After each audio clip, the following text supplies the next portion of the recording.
I've got a few tomatoes that didn't make it, and then I went back and added a few in here, and I'm trying to get those to grow.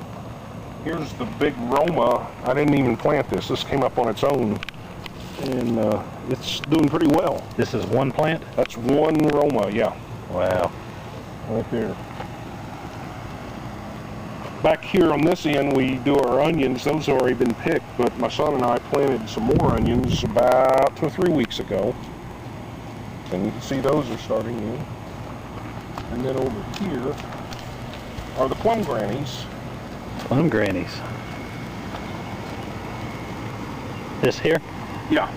And I've got them trained on these posts. Oh, all of this is plum grannies? Yeah.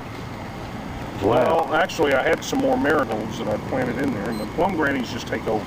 So 3 rows. What is that, 5 feet? At least, yeah. 3 5-foot rows? Yeah. Oh, and you've actually got some.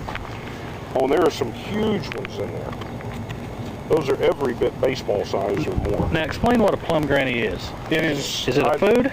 No, it's not really for eating, although I don't think you could really, it wouldn't really hurt you. I did some research on the internet and found out that they were called pocket melons. Yeah. They were grown in England in Victorian times, and instead of having cologne or aftershave or stuff, these people would carry that stuff around so that they would smell better. Huh. And so apparently they have quite a history, but that's all they do is they smell good. That's awesome. They don't really have any other use. And that'll turn orange, right? They'll turn orange and red, yeah.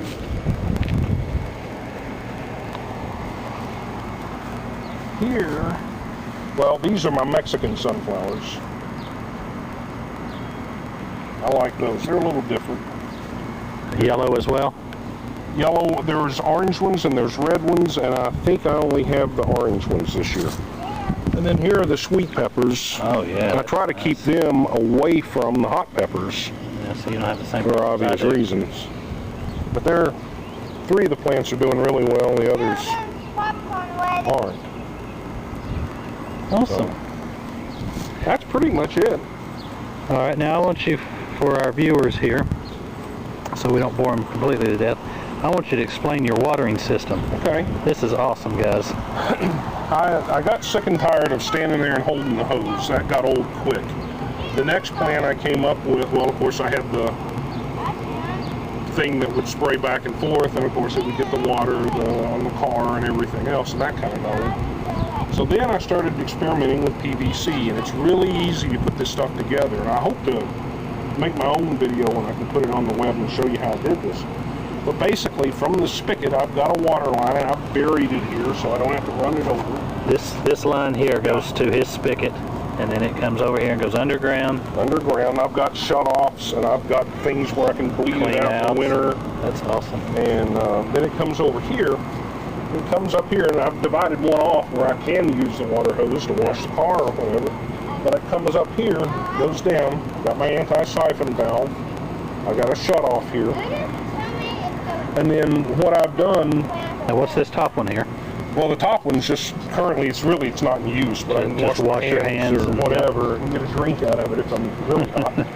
But I've got different sections of the garden, and if I wanted to water just the tomatoes, I could turn that one on, and the water will go just to where the tomatoes are, or to the, I've got one on the perimeter, I've got one down where the peanuts are, and I can water only certain sections of the garden at a time.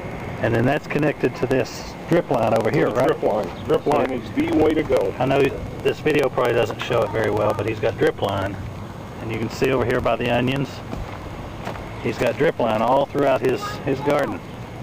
Isn't that cool? And then I bring, like here's where the pipe comes up out of the ground. I buried the pipes that are in and around the garden at least 24 inches deep so that I don't hit them with a plow. And I've strung this one to where it distributes from inside the garden, and it actually runs to all the tomatoes from right there. But now you've perfected this, and I'm sure continuing to perfect it. Oh yeah, I don't know if it's perfected yet, but I keep working on it. And it's got several years worth of tinkering, I would guess. But it was neat watching this grow over the years, because he would have great big tall PVC coming out of the ground, what, 12 feet with sprinkler heads on it, and It was awesome. Well, we could make it rain, but the problem is we started getting mildew building up on the leaves of the tomato plants. Right, so now I didn't you... want to do that. I wanted to put the water where the roots are, and that's what this does. It does a good job. Fantastic. All right. Well, Greg, we appreciate you letting us into your garden today. Thank you. Thanks for coming over. And I'm trying to talk Greg into starting to make his own videos so that you guys can keep up with him as well, because he's a lot better at this than I am. Have my thanks. And he actually does research on this stuff, so he can tell you some history on some of this stuff, like the plum grannies there. So once again, thanks a lot, Greg. All right, thank you. Thanks, guys.